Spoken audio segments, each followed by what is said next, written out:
July 2011. And the registration end date is 2050, 1 January. Ukugcina kwale record kuthiwa ingaphela ngomhla ka-1 kuJanuary 2050. The reason for that date is because the SIM card is still registered in the current owner. Kuthiwa ngoba ke kunikwe leyo date le mhla ka-2050 ngoba isabhaliswe ngalo igama lalo umnini. Should that number not be used by this current user, So uma ukuthi leyo number ngeke isetshenziswa yilo oyisebenzisa okwamanje for a period of time, kusho ukuthi ke ngesikhashana in the case of a prepaid number, mawukuthi kusetshenziswa emakhalekhukhwini oyi-prepaid the number then gets deleted after 3 months. emva kwey'nyanga ey'ntathu yasulwa le number. And when the number is registered again on the new user, Mawukuthi ke le nombolo khona umunyeko oya ayibhalisa futhi, the new registration date will then reflect. so i-registration entsha izofika.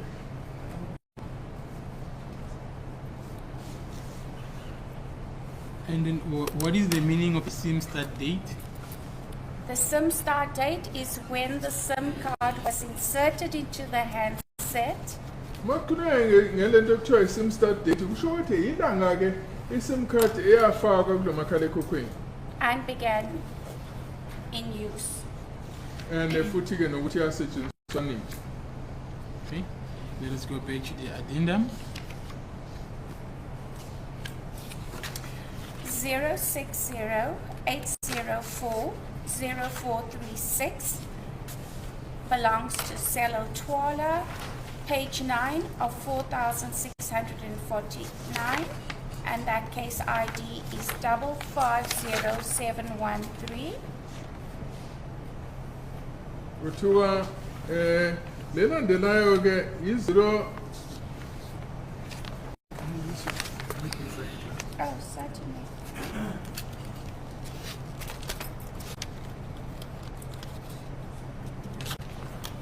Kuthiwa ke elandelayo ke u-060-804-0438 igama ke lomuntu esenzisayo ke uSilo Twala. Here you have the RICA information on page 9. So le information ivela ku-ekhasini number 9. First name Senzo, surname Twala. Igama ke uSilo, isibongo uTwala. Physical address 4 Helderberg Road, Glen Vista, Johannesburg. Kuthiwa ke ibekwe ngekheli lase number 4 Helderberg Road, eGlen Vista, Johannesburg.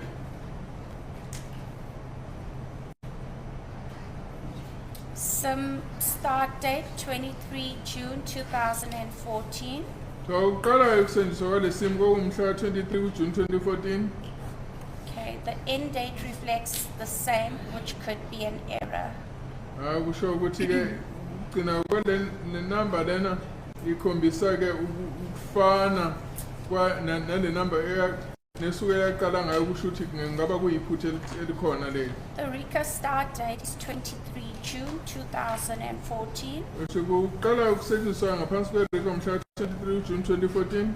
And the end date is 1 January 2050. So ke iyogcina ukusetshenziswa mhla ka-1 January 2050. Thank you. Following number is 071 437 9551, belonging to Senzo Meyiwa, page 13 of 4649, same case ID 550713.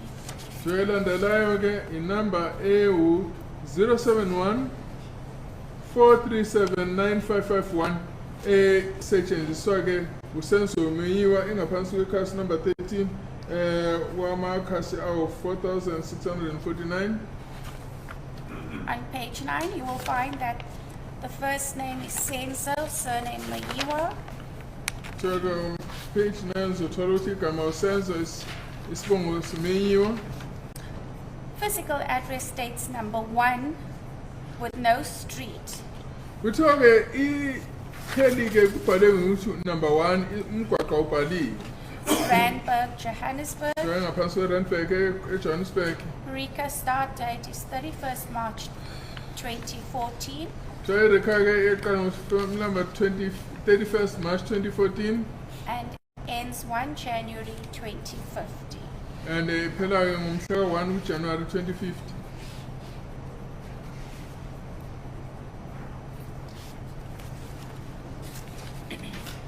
Please proceed. Thereafter, there are locations of the above MSISDNs, which also means cell phone numbers, during the period 26th and 27th October 2014. Ukuthi kuyavela-ke futhi nokuthi IMEI number esetshenziswa esetshenziswaneni ngo-October 2014. Do we have copies of this pages?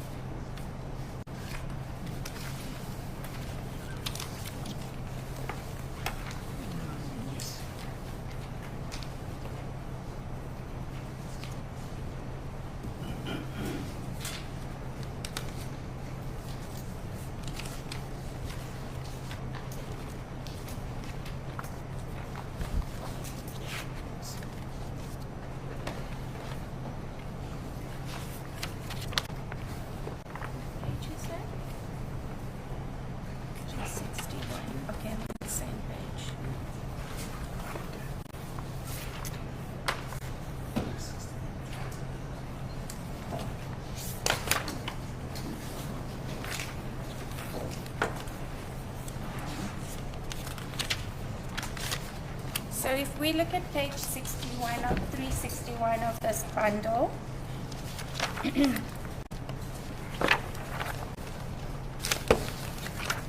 we can see from the 26th of October at 17:20. So siyabona ngomhlaka 26 October. The handset ending with 9551 Yes, kusho ukuthi-ke le nombolo eqala ngo-9551 was in the vicinity of Katlehong. yayingesendaweni eyasekatlehong. During the course of the 26th, Ngalo-ke lolu suku lomhlaka 26 it moved from Katlehong to Spruitview, yasuka endaweni yasekatlehong yaya ngase-Spruitview. Parke, Spruitview. Towards the end of the page, you will see that at 21:41, it was still in Spruitview. Thoke ngo-2141 kuyabonakala ukuthi yayisakhona endaweni yase-Spruitview. If we move over to the next page, Masekhasini elilandelayo it starts at 21:42. iqala ngesikhathi sika-2142 It starts off with being in Spruitview, qala isendaweni yase-Spruitview. then moves on to clinics Vosloorus. Clinics. Isuka-ke endaweni yase-clinics ese-Vosloorus. And then ends on the last page at 22:26, still being in clinics Vosloorus. Ifika-ke ngesikhathi sika-2242 is 22? 26. 26. Ise-2226 isekhona ngaphansi kwendawo yase-clinics engase-Vosloorus.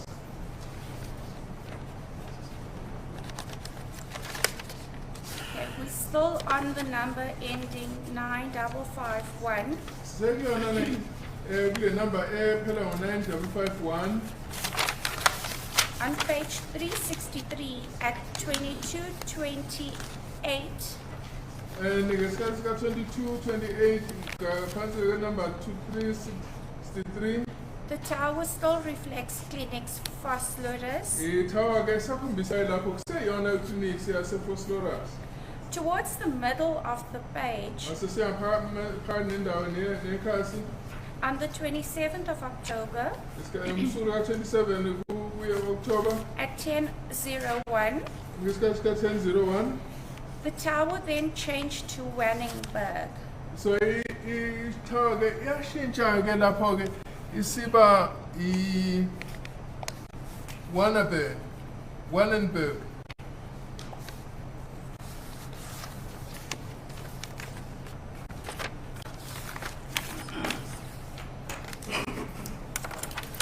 Towards the end of the page,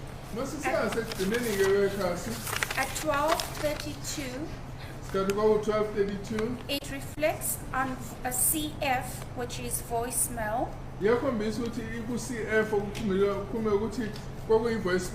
and that's an undefined tower.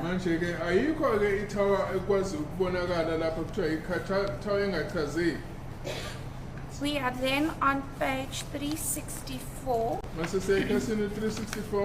We are still on cell phone number ending 9551.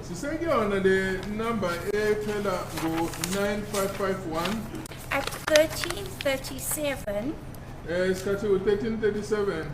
a Burton Park Tower is then picked up. So Tower. Throughout the 27th, you will see that Burton Tower, Burton Tower, 1716. it's Parquet Tower. Tower. And on that page at 2152, it ends up with the Moleleki Tower being picked up. We are still on number ending 2498. The following page is 1188.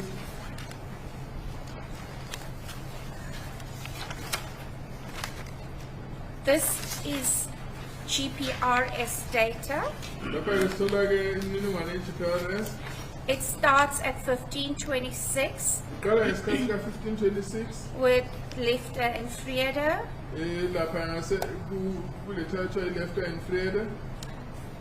Multiple towers are picked up. I will read them along the way.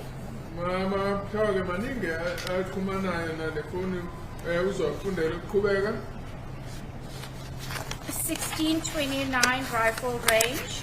1629 is the rifle range. 1809 Rosettenville West. 1809 is the Rosettenville West. 1934 East Cliff. 1924 East Cliff. Right until 2030 it's East Cliff. Now it's 2020 East Cliff. 2034 Allen Manor. 2034 is Allen Manor. 2050 Meadowlands East. 2050. 2050 is Meadowlands East. 2300 hours to Tabang. 2300 is Tabang. Okay, then we're back on the 26th at 1125 Lifter and Frieda. 1125 26 is Lifter and Frieda. At 1630 it reflects Ipolekeng Primary. Manje ngo 1630 ikhombisa i-primary school lecture iPulukeng. At 1726 Spruit View. 1726 Spruit View. At 1805 we have an undefined. Ngo 1805 khona la kune tower engakwazi ukuchazeka. 1916 it's still Spruit View. 1916 is the Spruit View 40. The page ends with 2152 Molereki. Manje ikhasi liphela ngo 2152 isavesa umleleki.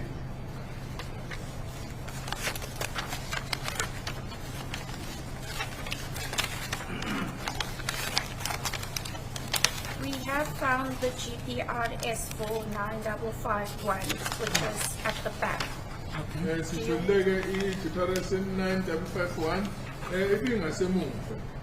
Okay, that reflects on page 1559.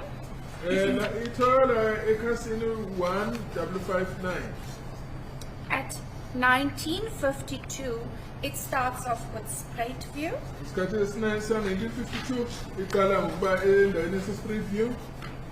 Right to the end of the page at 2025, it still reflects as straight view.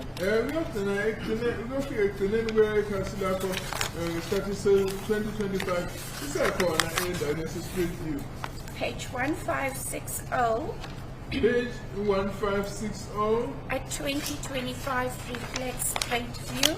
2025 is a straight view. It ends at 2033 with green straight view as well. 2033 is a straight view. Page 1561 1561 starts at 2033. 2033 it reflects straight view. Straight view. At 2045, towards the end of the page, it still reflects as straight view. 2045 straight view. Page 1562. 1562. We are still on the number ending 9551. On the number 9551. GPRS data reflects 2045 straight view. 2045 GPRS straight view. Towards the middle bottom of the page, at 2100 hours, 2100 it reflects phosphorus. GSMT01. GSMT01. At the same time, a few seconds later, it reflects straight view again.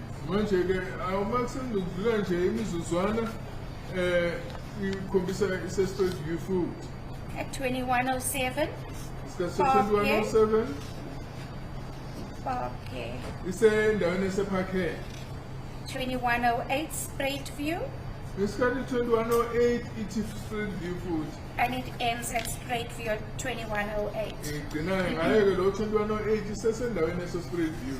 On page 1563, we start at 2108 straight view. 2163 is 2108 straight view. There are no changes on this page. At 2116, it ends at straight view. 2116 is straight view. Page 1564, 1564. we start off at 2116 2116 starting straight view. straight view. There are also no changes on there. At 2132, it ends with straight view. Akho kushintsho lwenzekile kuyofika isikhathi ka 2132 isekhona lapha endaweni straight view. We are still on 9551 GPRS data. Siseqhubeka ukuba ngaphansi kwe-GPRS data le number 9551. At 2137, we begin with an undefined tower. Manje ngo-2137 siqala ngale tower ke engachazeki. At 2137, a few seconds later, it reflects as straight view. Imizuzwana ke nje imbalwa isidlulile isiyakhombisa ukuthi sese-straight view. 2138 Parquet. Manje 2138 isithi Parquet. 2138, a few seconds later, it reverts to straight view. Ngo-2138 isekudlule imizuzwana nje isithi straight view futhi. At 2144, it reflects Parquet again. Just on that page, sorry to interrupt. Just on this page, can you tell the court what does APN represent? APN is an access point network. APN because of the access point network. Can you elaborate more? This actually allows you to connect to a server in order to get internet connection. Can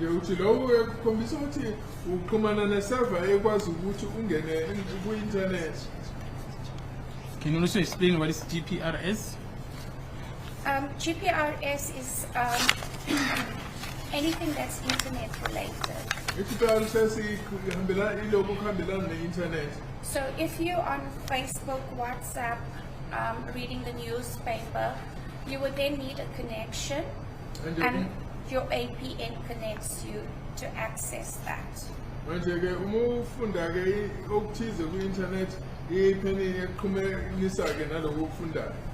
then on the third last column, where it's written volume in bytes, what does that represent? Volume in bytes 2010. That's if you've downloaded any information. Uploaded or downloaded information.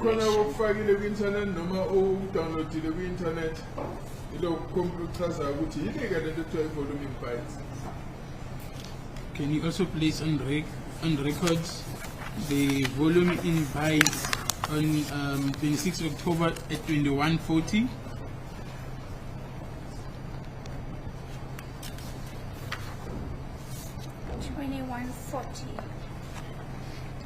$2,953 bytes.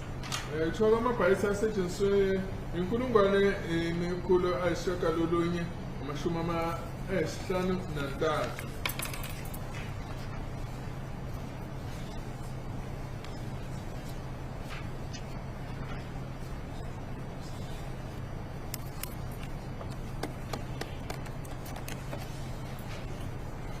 And then what does 0 represent in the third last column, volume in bytes? That could represent just viewing without doing any downloads.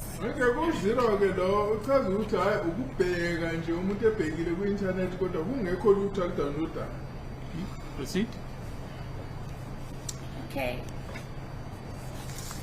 So we will then move on to page 65. There hasn't been much change in the tower. It's between spread view and parquet. So page 65 akosho into olukhona kule tower setshenziswayo iphakathi nje kwe-spread view ne-parquet. So on page 1566. We start on page on the top at 2146. It reflects a straight view. Thereafter, a few seconds later, it moves to phosphorescence.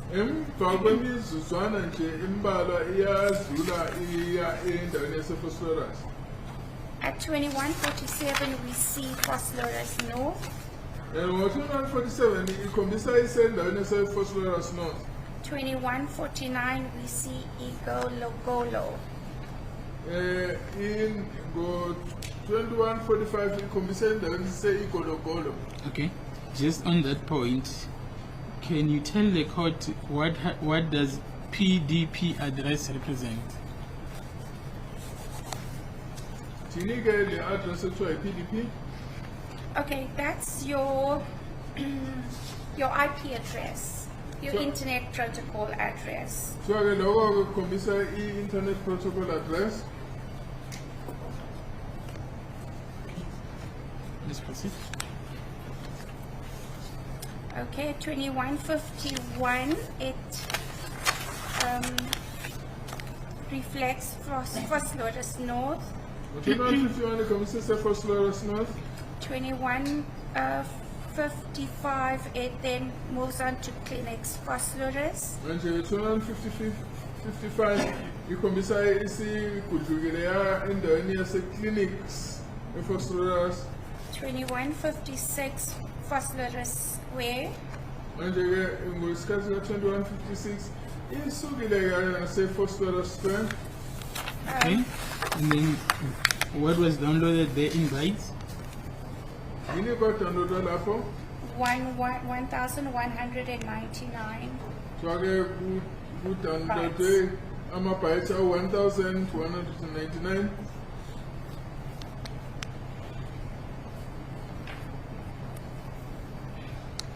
At 2156, it reflects clinics phosphorus. Ngo-2156 ibonakala isendaweni se-clinics for phosphorus.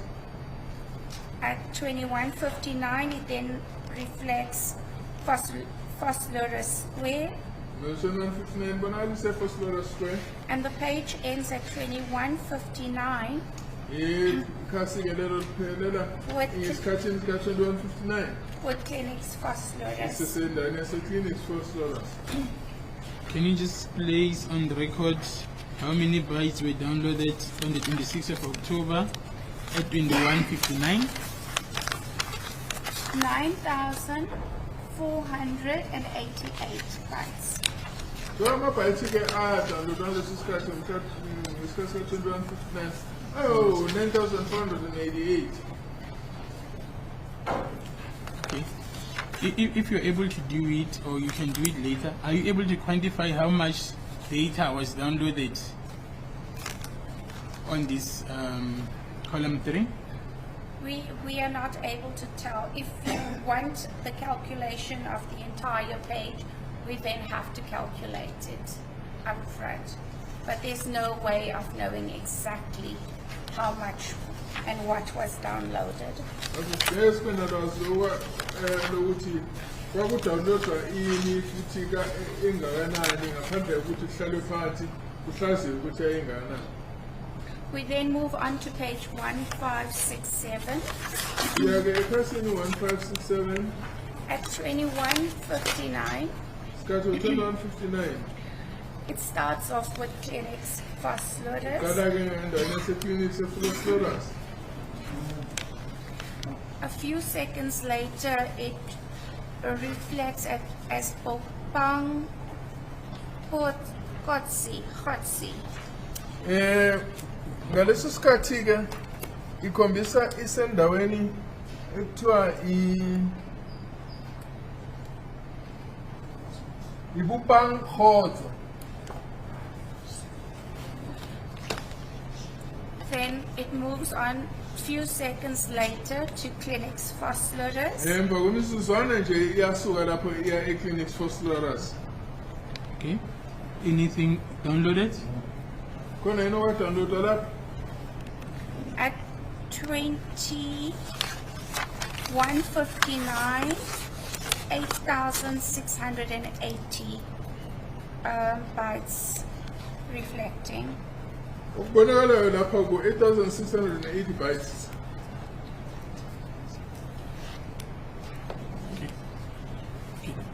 What I want to understand now, so much bytes, is it something that is running on the background of the phone, or someone who is actively using the phone? Are you able to tell? Athi uyakwazi ukubona ukuthi into ezenzekelayo nje efonini ingathintwa muntu noma kukhona-ke omuntu ozama ukwenza okuthize. We're uncertain and we can't confirm for sure. It could be anything that could be updating or someone streaming or downloading. Athi akukho indlela ongakwazi ukuthi kwaziwe ukuthi kulethu isiqiniseko sokuthi ukhona yini umuntu owayenza okuthize noma kwakukhona into nje eyayisi-update ngaleso sikhathi.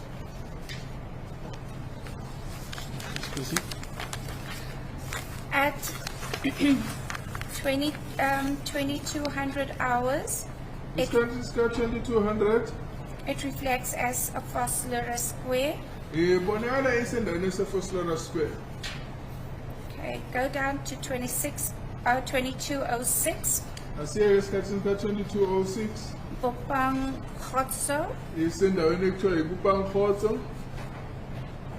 It then moves back to clinics phosphorus. Yasuka futhi-ke iya e-clinics phosphorus.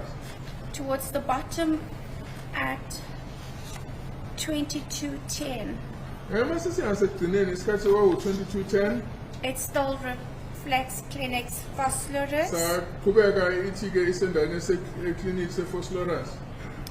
Okay, before we proceed to the next column, what does duration represent? Duration is reflects the time that it has taken to download or view or send your WhatsApp messages. That's basically the time that you've spent.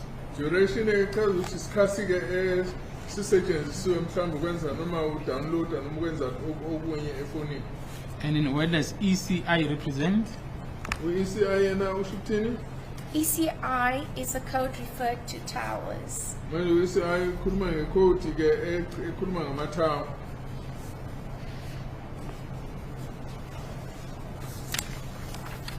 So just for clarification, each and every code has a tower, has its own ECI code. Yes. Shuthi thawa nethawa ine-ECI code yayo.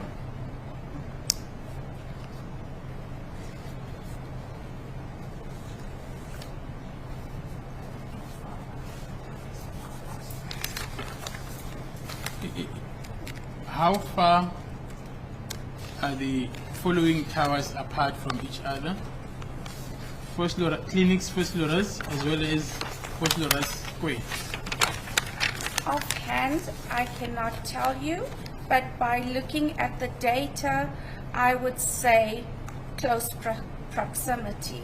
Manje-ke agqigqene kangakanani-ke lamathawa e-clinics ne-phosphorus square athi angeke ngikwazi ukusho kodwa-ke bonakala sengathi aseduze. Yes. So if we look at the bottom of the page, Mase singasekugcineni kwekhasi it reflects the 27th of October 2014 ukhuluma ngosuku lomhla 27 ku-October 2014. at 3:20 in the morning. It reflects Phosphorus Square. Ngesikhathi sika-3:20 ekuseni ikhombisa ukuthi ayisendaweni yase-phosphorus square. It goes on until the end of the page at 3:27. Ya-ke ngasekugcineni kwepage ngesikhathi sika-3:27. Okay. And what was the duration there?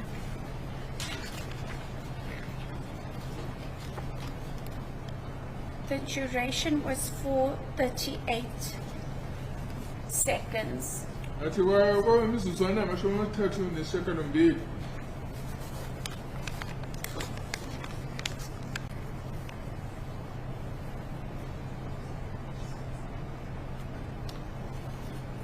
And at the bottom of the page, the last entry, can you place it on record? 27th October at 3:27. It reflects as Phosphorus Square. Athi ngo-3:27 mhla 27 ku-October ikhombisa isendaweni yase-phosphorus square.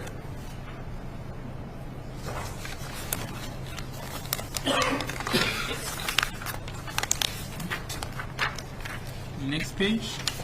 Page 1568 Manje-ke siya ekhasini 1568 starts off at 3:28, qala ngo-3:28 which still reflects Phosphorus Square. siyakhombisa i-phosphorus square.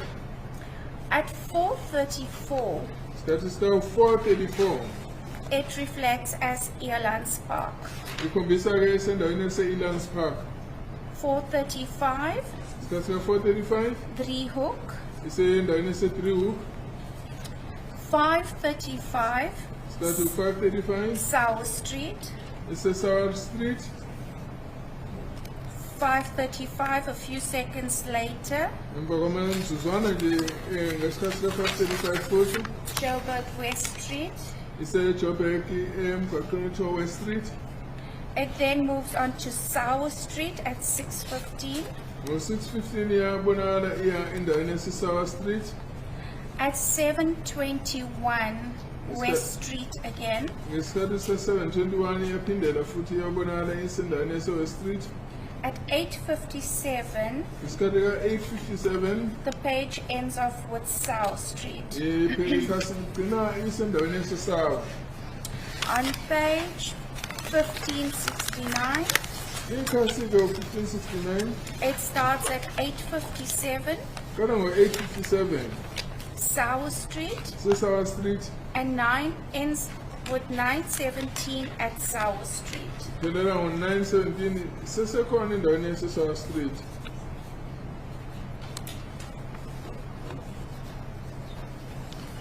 And that's the end of the transactions. Athi-ke kuphelela-ke kwalokho kwakwenzeka kuleyo phone.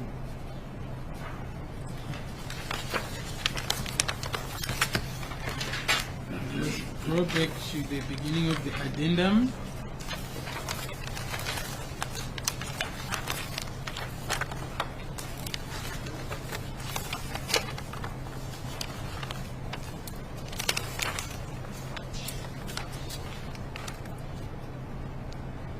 Number starting with 082.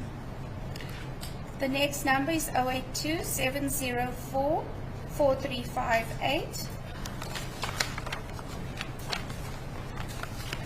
Number-ke elandelayo u-082 Page 1650. ikhasi 1650. The transactions start at the top of the page for the 24th of October at 1852. Isikhathi-ke u-1852 elanga umhla ka-24 ku-October. The area tower picked up is Glen Ander Ithawa-ke elitholakala lapho kuGlenanda at 1138 Melrose. ngo-11:38 ibonakala isendaweni yaseMelrose. 1911 Melrose and Isikhathi sika-1911 ibonakala isendaweni yaseMelrose. 1918 Wanderers, Ngo-1918 ibonakala isendaweni yaseWanderers. 1936 Prelude Street. Which street? Prelude. Isikhathi sika-1936 isemgwaqweni okuthiwa uPrelude Street. 2126 Spruit View. Ngo-2126 ibonakala iqhumaka itholakala endaweni yaseSpruit View. 2128 Gardenville. Ngo-2128 isendaweni yaseGardenville.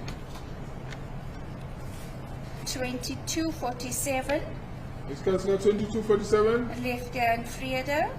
isendaweni yangase-Lefty and Vrede. We then move on to the middle of the page, which is the 25th of October Uma sisiyaphakathi nekhasi sifikela umhla ka-25 ku-October.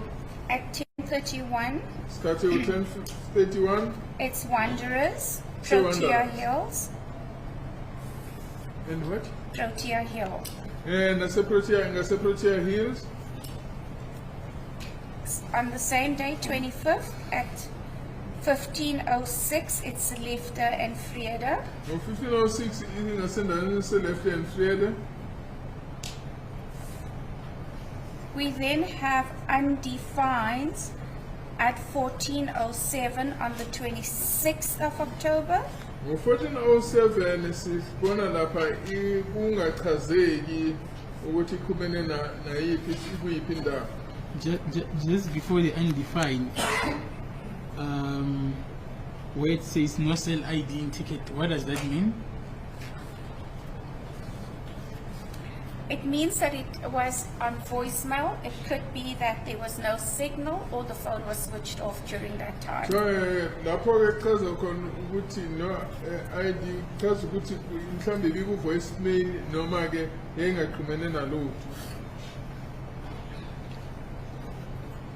As you can see from 1407 right towards the end of the page at 2332, the phone was on voicemail and there were no towers identified. Kusukela ngo-14 07 ikufika lapha ku-2032 kuyabonakala ukuthi le phone eku-voicemail kusho ukuthi akukho mathawa-ke axhumana nayo.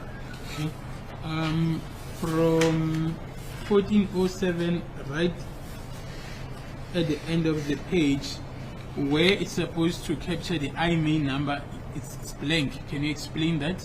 Yes, because it was on voicemail, it could not be identified. Ngoba ke ku-voicemail ungayokwazi ukuyichaza-ke i-IMEI number.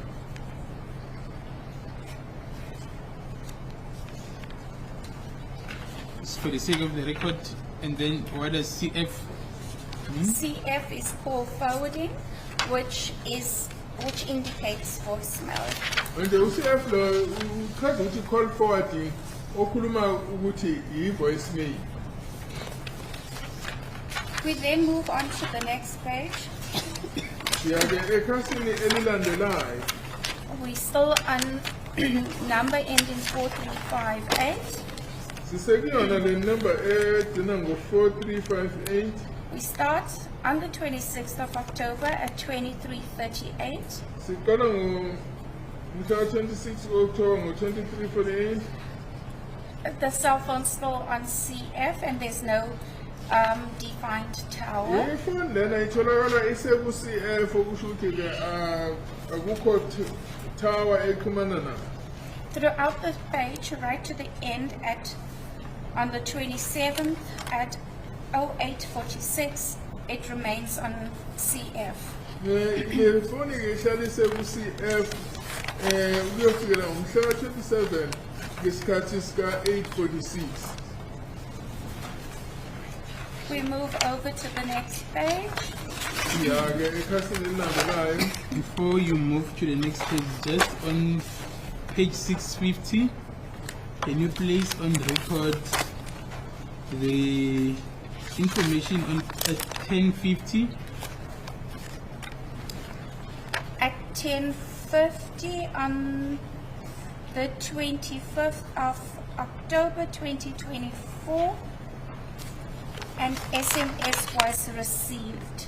Kuthiwa ngo-10:50 ngomhla 25 October kwatholakala i-SMS eyamukela. And then information appearing at 15:22 and 46.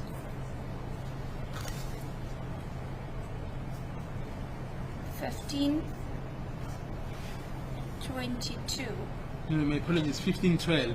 Yes.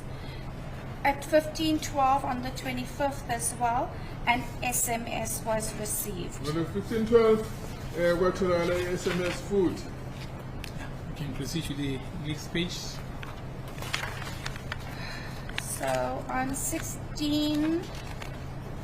page 1652, it also reflects as voicemail from 8:55 right until 15:25 on the 27th of October, and no towers could be identified there.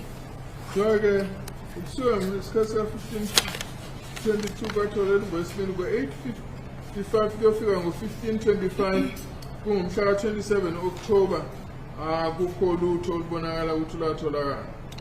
Just still on that page, on the 27th of October 2014 at 9:21 and 22, I see there's a call duration of 45 seconds. What does that 45 seconds represent? At what time? 9:21. 9:21. 45 seconds. That could be the number that called left a voicemail message. So kubonakala 45 kwemizuzwana lapho lokho inumber efonile yafika yashiya umlayezo.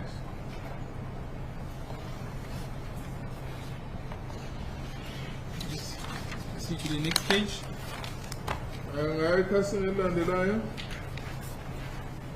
1653 is forward voicemail from 15:39 right until 20:36.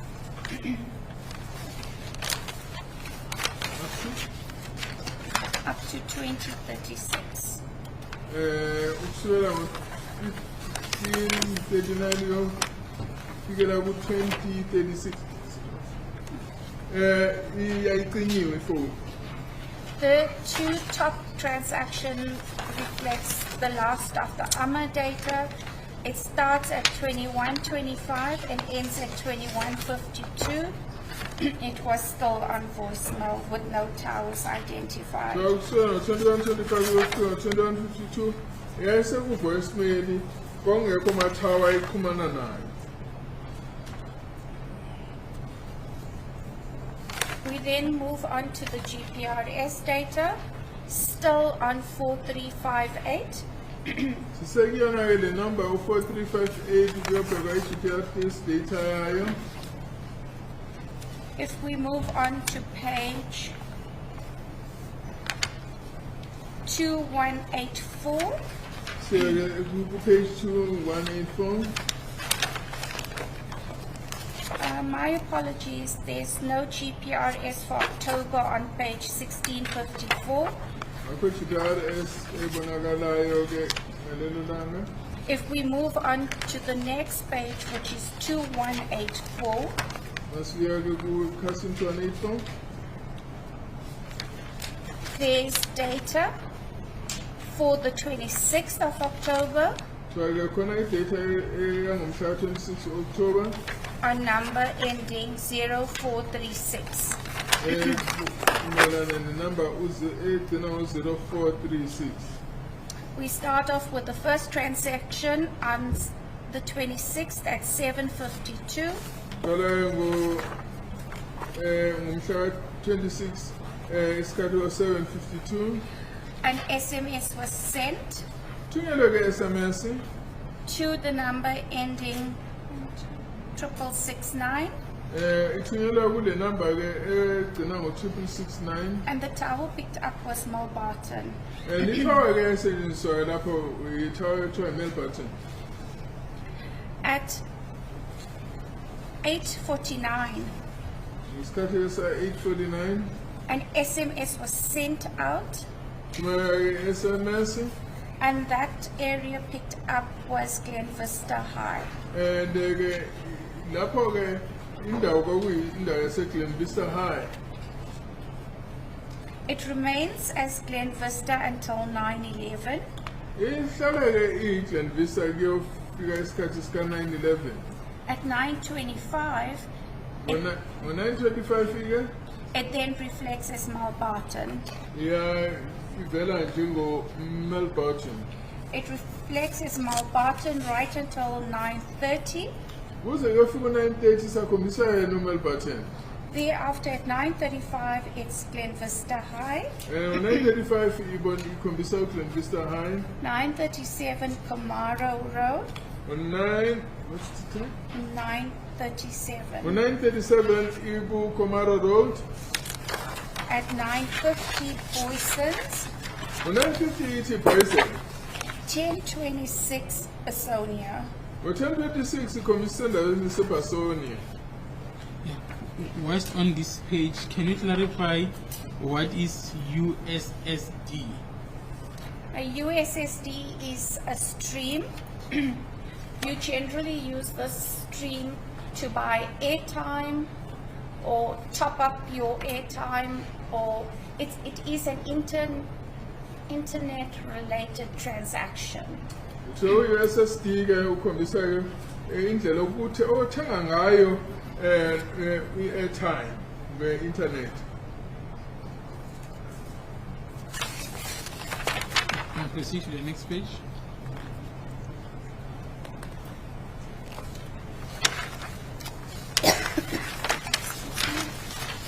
On page 2185, it starts off at 10:30 with an undefined tower. So iqala ngo-10:30 lapha ku-page 2185 la ikhombisa khona ukuthi ithawa ayikwazi ukubonakala. 10:59 picks up Duran Circle. Jordan? Soot. Oh, ithawa-ke etholakalayo ngalesikhathi iJordan Soot.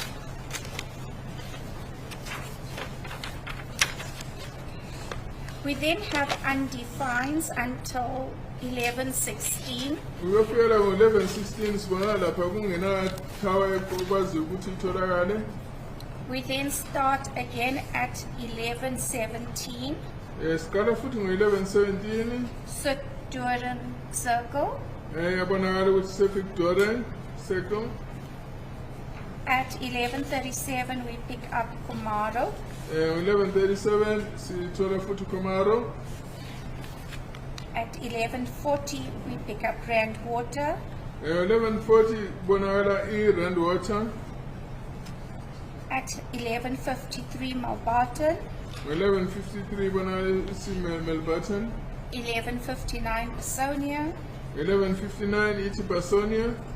We then move at 1541 and Long Claw is picked up.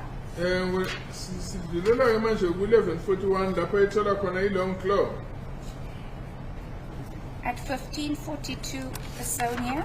1542 ibonakala esendaweni yaseBasonia. 1546 Randwater. 1546 ithi Rand Water. At 1722 it's Basonia. 1722 ithi Basonia. And it ends at 1725 with Randwater. Igcina-ke ku-1725 nge-Rand Water. We then move over to the next page. Ngidlula ikhasini elilandelayo. We start off at 1727. Qala esikhathi sika-1727. It's undefined until 1857. Akukho la ichazela khona ukwazi ukubonakala ukuthi kuphi until izofika isikhathi ka-1827. At 2101, we then have Bopang Kotso. So manje ngo-1821 kuyabonakala ukuthi ngo-21 2101. ngesikhathi sika-2101 isendaweni ekuthiwa iBupankgotso. 2105, Clinics Phosphorus.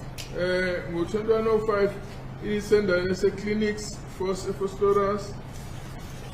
At 2317, we have Phosphorus North. 2317 isendaweni ese-Phosphorus North. 2319, we have Spruit View. 2319 se-Spruit View. 2326, Parkhead. Ngo-2326 isendaweni ese-Parkhead. 2331 until 0043, Spruit View. Ngo-2331 iyofika lapha ethi 0043 sesendaweni ese-Spruit View. We then have the 27th at 713 up till 834 undefined. Ukusuka ngo-7 13 iyofika ngo-824 ngomhla 27 akuchaze ukuthi ngabi la.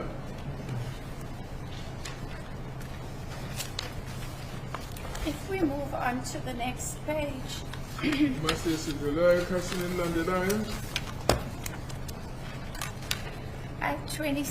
on the 27th at 902, Ngomhla 27 isikhathi ko-0902 we start off with no identified tower kuqala kungekena tower ebonakalayo.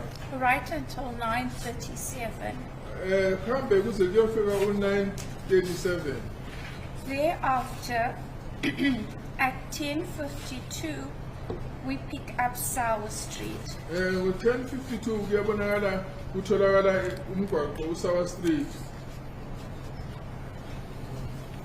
At 1317, we pick up Brixton Saps. Nge-1817 kuyabonakala lapha kuvela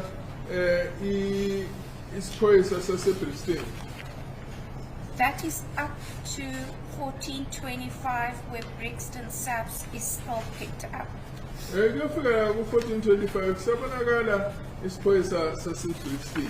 From 1454 right to the end of the page, there is no tower, no transactions. Kusukela ngo-1454 ukuyofika ekugcineni akubonakali ithawa nokuthi akubonakali lutho olwenzekayo efonini. We turn over to page 2187. Siyasuka ekhasini 2187. We start at 9:02 Qala ngo-9:02 ekuseni. with an unidentified tower. Akukho thawa exhunyana nayo. That's up to 9:37. Kusho ukuthi lo uhlala kunjalo kuyoba isikhathi sika-9:37. At 10:52, we then pick up South Street. Ngo-10:52 ke kubonakala lapha umgwaqo kuthiwa South Street. I think I did read this, but nevertheless. We end up at 1425 with Brixton Saps. 1425 kuyobonakala futhi ukuthi kutholakala Brixton Saps. I don't have page number 21. The page that the witness is just mentioned now, so I can't follow it. She said page number 21. 2187. 2187. Yes.